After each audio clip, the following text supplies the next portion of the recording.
Nigériennes, Nigériens, mes chers concitoyens, pour vous protéger contre le Covid-19, le gouvernement a adopté et publié une batterie de 26 mesures dès les 13 et 17 mars 2020. Depuis ces dates, la pandémie a continué à progresser et notre pays, qui était jusque-là épargné, compte désormais, à la date d'aujourd'hui, 10 cas, dont malheureusement un mort. Cette dégradation de la situation sanitaire prouve, s'il en est besoin, que le gouvernement, en anticipant, a fait preuve de perspicacité.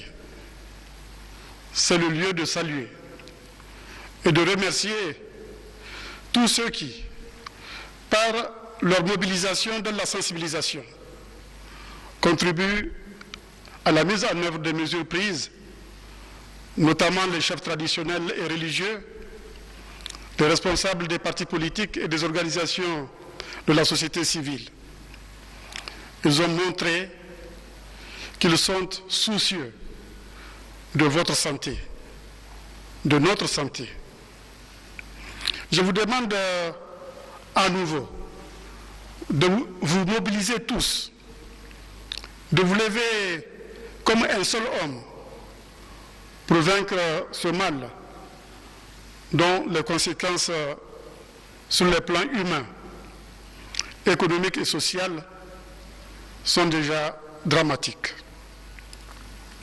Mes chers concitoyens, depuis le mois de décembre 2019, plus d'1 demi-million de personnes sont contaminées dans le monde, parmi lesquelles on enregistre environ 25 000 décès à la date du 27 mars 2020. La quasi-totalité des 198 pays membres des Nations Unies sont touchés. D'après les experts, si rien n'est fait, 40 à 70% de la population mondiale seront infectés avant la fin de la pandémie, dont le taux de mortalité est de 4,5%.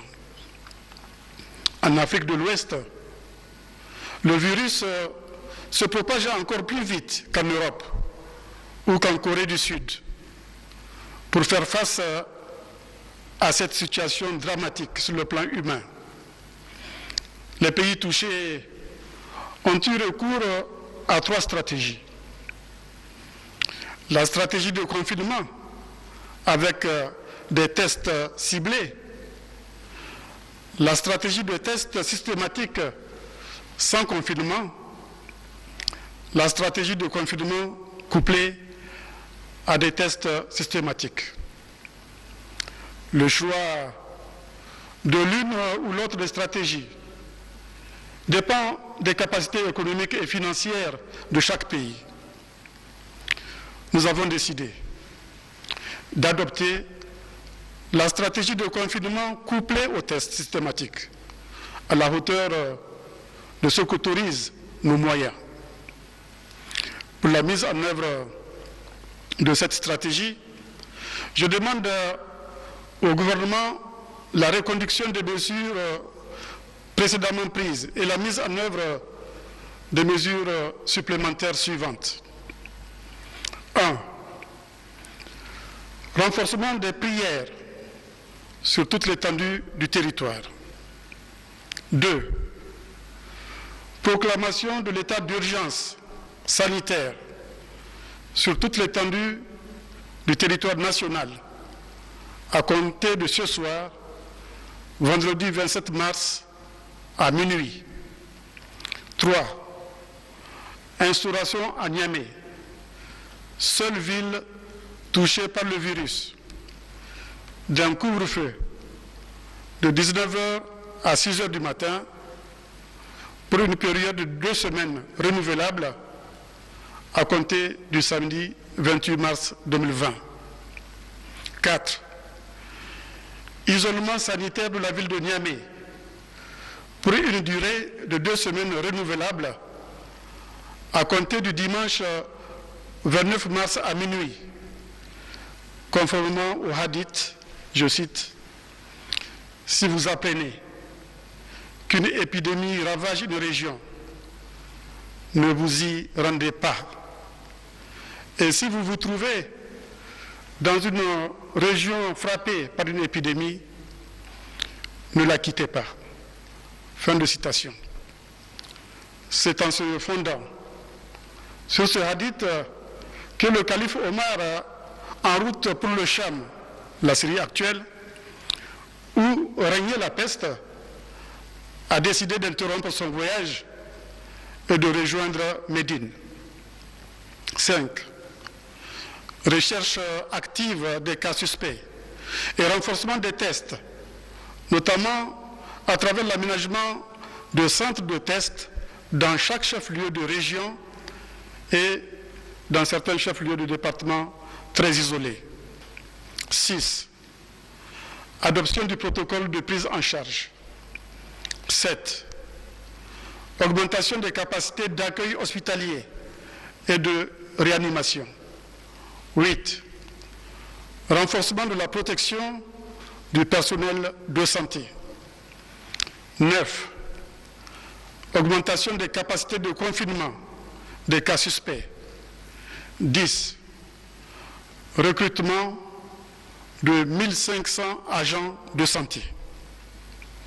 Mes chers concitoyens, la pandémie du Covid-19 aura de graves conséquences sur l'économie mondiale si on ne trouve pas un traitement ou un vaccin rapidement.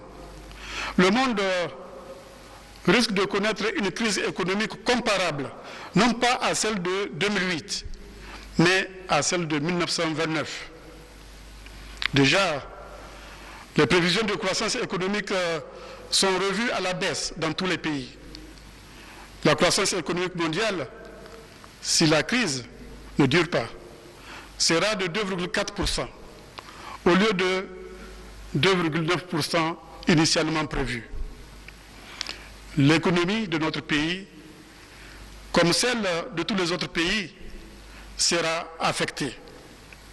Le taux de croissance risque de tomber pour le Niger de 6,9% à 4,1%.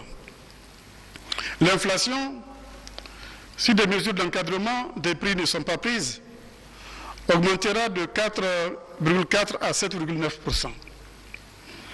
Les recettes fiscales vont baisser, ainsi que les ressources de financement extérieur. Tous les secteurs de l'économie, primaire, secondaire, tertiaire, seront concernés. Face à cette situation, je demande au gouvernement de prendre les mesures suivantes. 1. Exonération des droits et taxes sur tous les produits qui entrent dans le cadre de la lutte contre le Covid-19. 2. Mise en place des facilités de crédit d'enlèvement pour tout importateur qui le souhaite pour une durée de 15 à 90 jours, moyennant la production d'une caution bancaire. 3. Report de la date de paiement de la vignette à fin juin 2020 au lieu du 31 mars 2020. 4. Suspension des contrôles fiscaux sur place pendant 2 mois à compter du 1er avril 2020. 5. Exonération de la TVA sur le transport terrestre interurbain pendant toute la durée de la suspension de l'activité et report au 1er mai au lieu du 31 mars du paiement de l'impôt synthétique.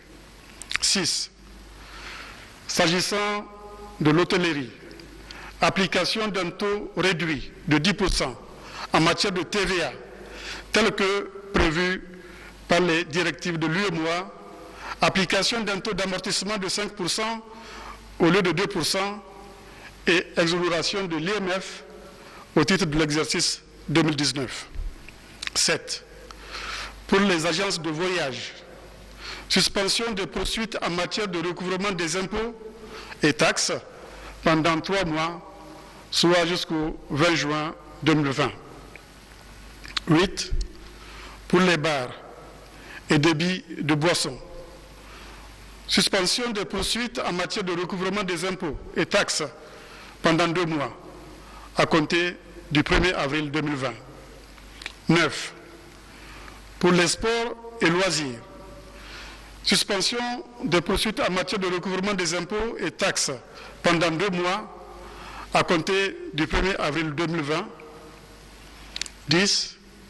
Concertation avec les opérateurs économiques et, au besoin, encadrement des prix pour contenir l'inflation. Ces mesures prises au niveau national sont complétées par celles prises au niveau de l'UEMOA. Donc, 11, en tenant compte des mesures prises au niveau de l'UEMOA, augmentation de 340 milliards de francs CFA du volume de liquidités injecté par la Banque centrale chaque semaine sur le marché monétaire en faveur des banques pour le porter à 4 750 milliards de francs CFA. 12. Élargissement de l'accès au refinancement aux effets de 1700 entreprises supplémentaires. 13. Abondement par la BCEAO du fonds de bonification de la BOAD, respectivement de 25 milliards de francs CFA par la BCEAO et 15 milliards de francs CFA par l'UEMOA, afin de mobiliser des ressources concessionnelles en faveur des États. 14. Octroi par la BOAD d'un prêt concessionnel de 15 milliards de francs CFA par État membre de l'UEMOA. 15. Moratoire BOAD sur le remboursement des dettes du Niger pour un montant de 13,2 milliards de francs CFA. Mes chers concitoyens, en plus des mesures prises pour soutenir les opérateurs économiques, je demande au gouvernement d'adopter les mesures sociales suivantes. 1. Prise en charge par l'État pour les mois d'avril et mai des factures d'électricité et d'eau pour les tranches sociales. 2. Renforcement du plan de soutien annuel pour soutenir les personnes vulnérables, distribution gratuite, vente à prix modéré, etc. 3. Remise gracieuse de peine en faveur de 1540 détenus pour des raisons humanitaires et pour désengorger les maisons d'arrêt. Mes chers concitoyens, toutes ces mesures sanitaires, économiques et sociales viennent en complément de celles prises les 13 et 17 mars 2020. L'ensemble de ces mesures fait l'objet d'un plan de riposte dont le montant est estimé à 597 milliards de francs CFA. Je lance un appel à la solidarité internationale pour soutenir la mise en œuvre de ce plan. Cette solidarité est plus que jamais justifiée, car l'augmentation de la vitesse des moyens de transport a annulé les distances entre régions du monde et entre pays. Les risques sanitaires, comme le montre le cas du Covid-19, né dans un pays, se propage en quelques semaines à l'échelle de la planète. Dans le contexte de la globalisation, les petites causes peuvent produire de graves conséquences. L'effet papillon est plus que jamais amplifié. Ces battements d'ailes dans un endroit quelconque peuvent produire des tempêtes et des tornades à l'échelle de la planète. Le Covid-19 nous permet de mieux le comprendre. Voilà pourquoi je pense qu'il doit avoir un avant et un après Covid-19. L'expérience que nous vivons nécessite la mise en place d'un nouveau paradigme en vue d'une meilleure gouvernance politique et économique mondiale. Plus de solidarité et plus d'égalité, tel doit être le cri de ralliement, tel doit être le nouveau credo. Nous devons partager aussi bien les risques que les bénéfices de la mondialisation.